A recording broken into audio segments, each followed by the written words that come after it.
Manhood is exceptionally hard, and life is hard. But how you shape yourself will determine how hard it is for you and how miserable it will be. As a man, there is no easy life. Your life is not about being easy. Your life is not about being happy. Your life is always going to be difficult. All of the pain you feel, all of the sadness you feel, you're supposed to feel as a man, and you have two effective binary choices. You either go through the suffering and go through the trauma and go through the hardship it takes to be a man of value, or you suffer eternity as a nobody. And being invisible, I would argue, is almost worse. You can have a very stress-free life if you work in Starbucks. You don't care about the Starbucks once you clock off. You go home, you play video games, and you exist until you die. That's stress-free, but you have to suffer being a nobody. Alternatively, you can go out there into the world, try and implement your mark on the world, work hard, try to get rich, more money, more problems. You can try and start a business, the stress of that. You can lose your girlfriend because all you're doing is working. This is a new level of stress, a new level of trauma, but at least you'll be a somebody at the end of it. There's two ways to suffer. You either suffer as becoming a somebody, or you suffer as a perpetual and forever nobody. What did Napoleon say? He said, "Glory is fleeting, but obscurity is forever." Absolutely. Glory is fleeting, but obscurity is forever. And when he says fleeting, that's a really good point, because everything in life is rented, especially your glory as a man. When you have a good body, it is not a good body as complete. It's not finished. You haven't completed the task. You have rented that good physical condition. You must train every day to retain it.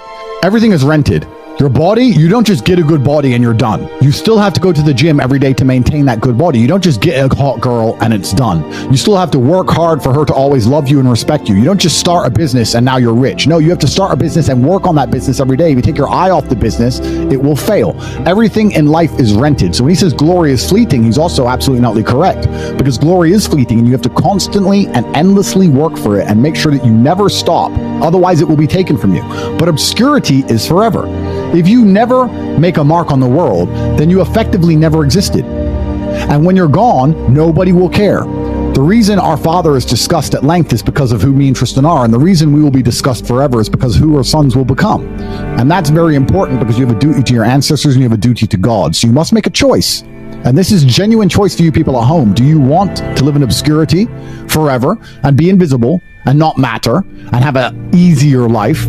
I would argue that it's not easier, because in your heart and in your soul, you're going to feel guilty knowing you could have been something you're not. Or do you want to try your absolute best and struggle and suffer every day of your life, paying the rent for all of the amazing things around you? We pay endless rent. We pay rent for our bodies. We pay rent for our relationships. We pay rent to keep our kids. We pay rent to keep our business. We pay rent to keep our freedom. Every single day is work to pay the rent. It's absolutely never ending, and you have to make that choice. So if you have a pen and paper in front of you, you need to decide. Do you want to be invisible with a lower rent bill, or do you want to be important and work hard and suffer to make sure that the rent is paid? It's a choice you must make, and it's binary, and you must be extremely dedicated towards the decision you finally make. Absolutely everything as a man is your responsibility. It's your responsibility to become your best and brightest version of yourself. And you're not going to do that simply by talking it into existence. You need to live it into existence. Think about a superhero movie. A man is unfairly imprisoned in a Romanian jail cell and trained so hard he emerges stronger than ever before. That is a movie. You get to live a movie as a man if all you had was some balls. We are living movie scripts. Why? Because we have bravery. Most men sit there and wonder why they're depressed, because you don't get to live a movie. You're not the main character of anything. You're not even a secondary character in anyone else's movie. You're an unimportant nobody because you were afraid your entire life. You've lived like a coward your whole life. You were afraid of what might happen if you have some balls. And then you wonder why you're depressed. I'd be depressed if I was you. Of course, your life sucks. I'd rather go to jail as me than live free as you. Because when you're free, you can't even do anything. You can't go where you want, you're broke. You can't have sex, girls don't want you. You can't speak because no one listens. So what are you free to do? You're more in jail than I ever was. My mind is free. I'm allowed to think what I want to think and say what I want to say. They have thoughts and they go, don't know if I should say that. They second guess themselves. They're their own worst enemy. Every single part of me is on my team. I have enemies who want me dead. Fine. But every single part of me, my mind, my hands, my legs, every single part of me is on my team. My body doesn't second guess itself. My mind doesn't turn on itself. We don't break and self-sabotage. There's no civil wars inside of Andrew Tate. A lot of men no longer have shame.